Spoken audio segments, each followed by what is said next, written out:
Acts of the Apostles, chapter 27, Departure for Rome.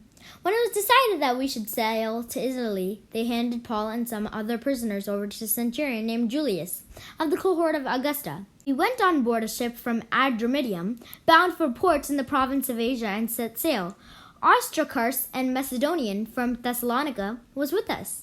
On the following day, we put in at Sidon, where Julius was kind enough to allow Paul to visit his friends who took care of him. From there we put out to sea and sailed around the sheltered side of Cyprus because of the headwinds.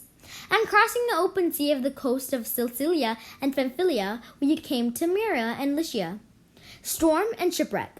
There the centurion found an Alexandrian ship that was sailing to Italy and put us on board. For many days we made little headway, arriving at Cnidus only with difficulty, and because the wind would not permit us to continue our course, we sailed from the sheltered side of Crete, off Salmone. We sailed past it with difficulty and reached a place called Fair Havens, near which was the city of Lasea. Much time had now passed, and sailing had become hazardous because the time of the fast had already gone by. So Paul warned them, "Men, I can see that this voyage will result in severe damage and heavy loss not only to the cargo and the ship, but also to our lives." The centurion, however, paid more attention to the pilot and to the owner of the ship than to what Paul said. Since the harbor was unfavorably situated from spending the winter, the majority planned to put out to sea from there in the hope of reaching Phoenix, a port in Crete facing west-northwest, there to spend the winter. A south wind blew gently, and thinking they had attained their objective, they weighed anchor and sailed along close to the coast of Crete. Before long, a shore of wind of hurricane force called a northeaster struck. Since the ship was caught up in it and could not head in the wind, and we gave away and let ourselves be driven. We passed along the sheltered side of an island named Calda, and managed only with difficulty to get the dinghy under control. They hoisted it aboard, then used cables to undergird the ship. Because of their fear that they would run aground on the shoal of Cyprus, they lowered the drift anchor and were carried along in this way. We were being pounded by the storm so violently that the next day they jettisoned some cargo, and on the third day with their own hands they threw even the ship's tackle overboard. Neither the sun nor the stars were visible for many days, and no small storm raged. Finally, all our hope for surviving was taken away. When many would no longer eat, Paul stood among them and said, "Men, you should have taken my advice and have not set sail from Crete, and you would have avoided this disastrous loss. I urge you now to keep your courage. Not one of you will be lost, only the ship. For last night an angel of the God to whom I belong and whom I serve stood by me, and said, 'Do not be afraid, Paul. You are destined to stand before Caesar, and behold, for your sake God has granted safety to all who are sailing with you.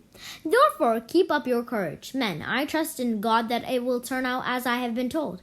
We are destined to run aground on some island.' On the 14th night, as we were still being driven about on the Adriatic Sea, toward midnight the sailors began to suspect that they were nearing land. They took soundings and found 20 fathoms a little further on.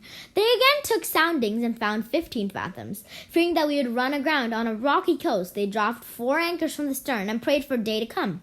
The sailors then tried to abandon ship. They lowered the dinghy to the sea on the pretext of going to lay out anchors from the bow. But Paul said to the centurion and the soldiers, 'Unless these men stay with the ship, you cannot be saved.' So the soldiers cut the ropes of the dinghy and set it adrift. Until the day began to dawn, Paul kept urging all to take some food. He said, 'Today is the 14th day that you have been waiting, going hungry and eating nothing. I urge you, therefore, to take some food. It will help you survive. Not a hair of the head of any one of you will be lost.' When he said this, he took bread, gave thanks to God in front of them all, and broke it and began to eat. They were all encouraged and took some food themselves. In all, there were 276 of us on the ship. After they had eaten enough, they lightened the ship by throwing the wheat into the sea. When day came, they did not recognize the land, but made out a bay with the beach. They planned to run the ship ashore on it, if they could. So they cast off the anchors and abandoned them to the sea. And at the same time, they unfastened the lines of the rudders and the hoisting the foresail into the wind. They made for the beach, but they struck a sandbar and ran the ship aground. The bow was wedged in and could not be moved, but the stern began to break up under the pounding of the waves. The soldiers planned to kill the prisoners so that none might swim away and escape. But the centurion wanted to save Paul, and so kept them from carrying out their plan. He ordered those who could swim to jump overboard first and get to the shore, and then the rest some on planks, others on debris from the ship. In this way all reached shore safely.